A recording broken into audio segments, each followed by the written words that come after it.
بسم الله الرحمن الرحيم. وقالوا لولا نزل هذا القرآن على رجل من القريتين عظيم. پارہ 25 سورہ الزخرف رکوع 3 آیت نمبر 31 تا 32. مشرکین عرب کا ابتدا سے رسول اللہ صلی اللہ علیہ وسلم کی رسالت کے حوالے سے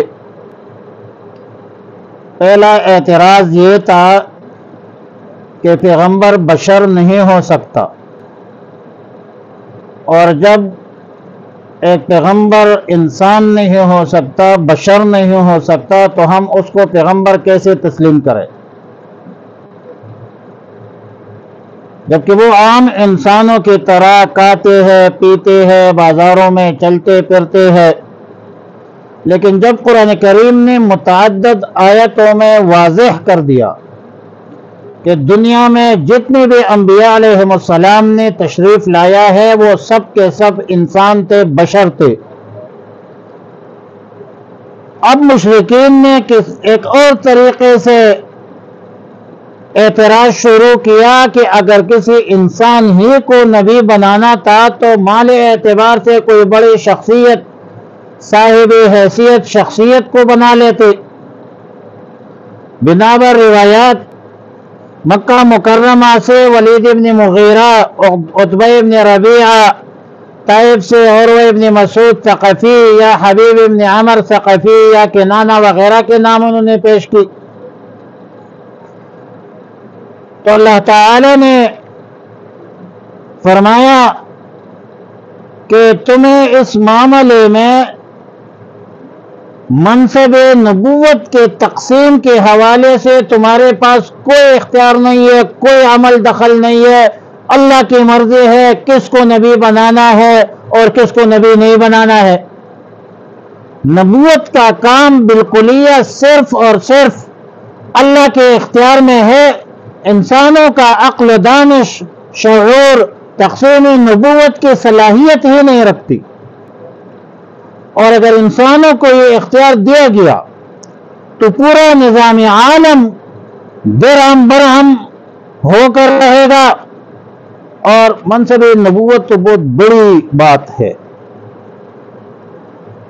بھائی. تقسیمی معیشت بھی تمہارے اختیار میں نہیں ہے.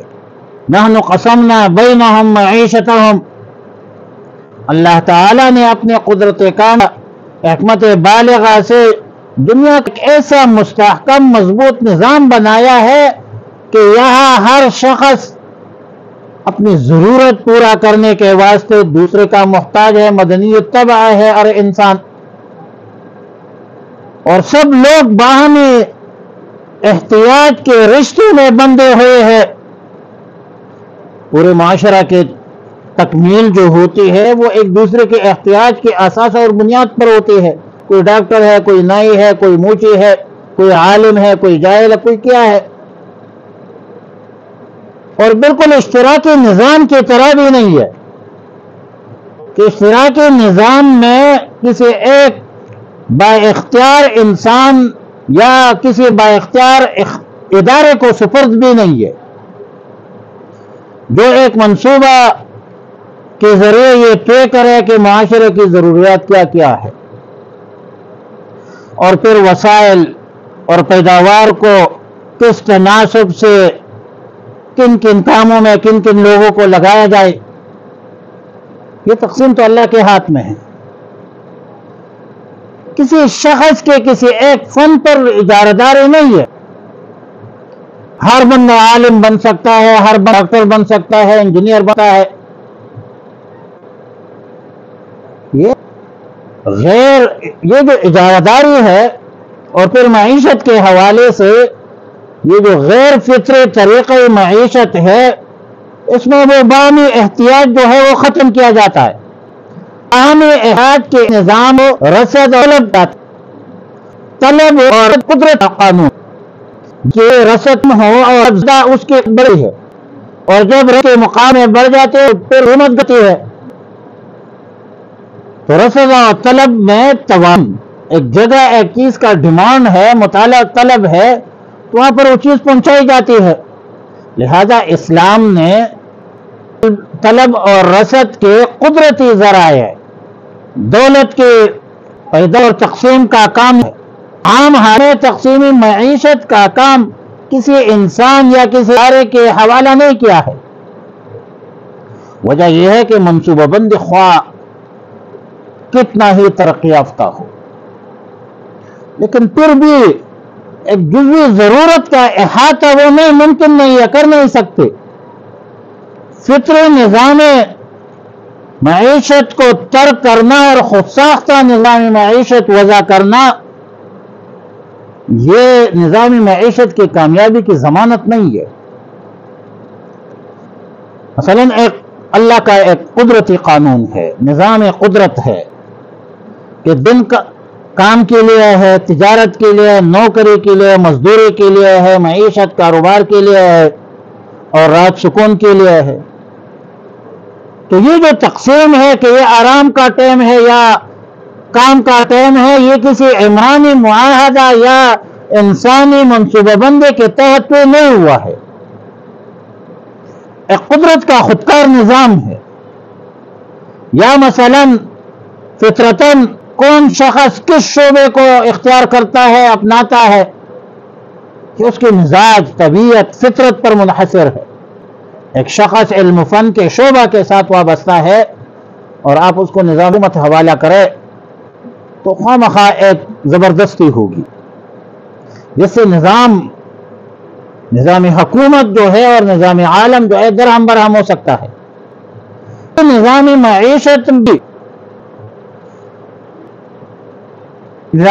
کا بھی یہ مسئلہ ہے، قدرت نے اپنے ہاتھ میں ہر شخص کے لیے وہی کام بہتر ہے، وہ بہتر طریقے سے سر انجام دے سکتا ہے جو اس کے لیے مناسب ہو، جو اس کا فطرت ہو، مزاج ہو۔ چنانچہ ہر شخص خواہ ایک خاکروب کیوں نہ ہو اپنے کام میں خوش رہتا ہے اور اسی کو سرمایہ فخر بھی سمجھتا ہے۔ البتہ سرمایہ دارانہ نظام کیپٹلزم کی طرح اسلام نے افراد کو اتنی آزادی بھی نہیں دی ہے کہ وہ ہر جائز و ناجائز طریقے سے دولت سمجھ کر دوسرے کے رزق کے دروازے بند کرے۔ ایسا بھی اسلام نے، اسلام معتدل مذہب ہے، دین ہے۔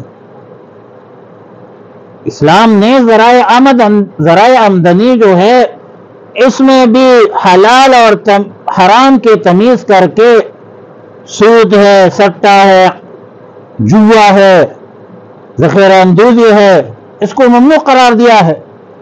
تو اسلام کا جو نظام معیشت ہے یہ ایک فطری طریقے سے ہے۔ اب اس کو اگر غیر فطری طریقے سے چنگے تو اس سے ریاست ترقی نہیں کرتی، IMF ہو یا ورلڈ بینک جو بھی ہو، لیکن ساختہ نظام معیشت جو ہے اس سے کامیابی کامرانی نہیں ملتی۔